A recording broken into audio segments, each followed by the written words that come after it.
کوچم گفتن خدمت رفتن نکاری هر سرسختی برای هر مردی وطن خودش بچم یک بخی سر باشیدن جون جانم بلندی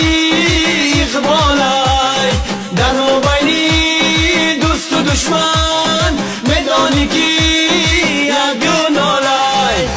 لوا اومد سک از خونه در آمد به کسب دای وی کمالیتش رئیسای جماعت لوا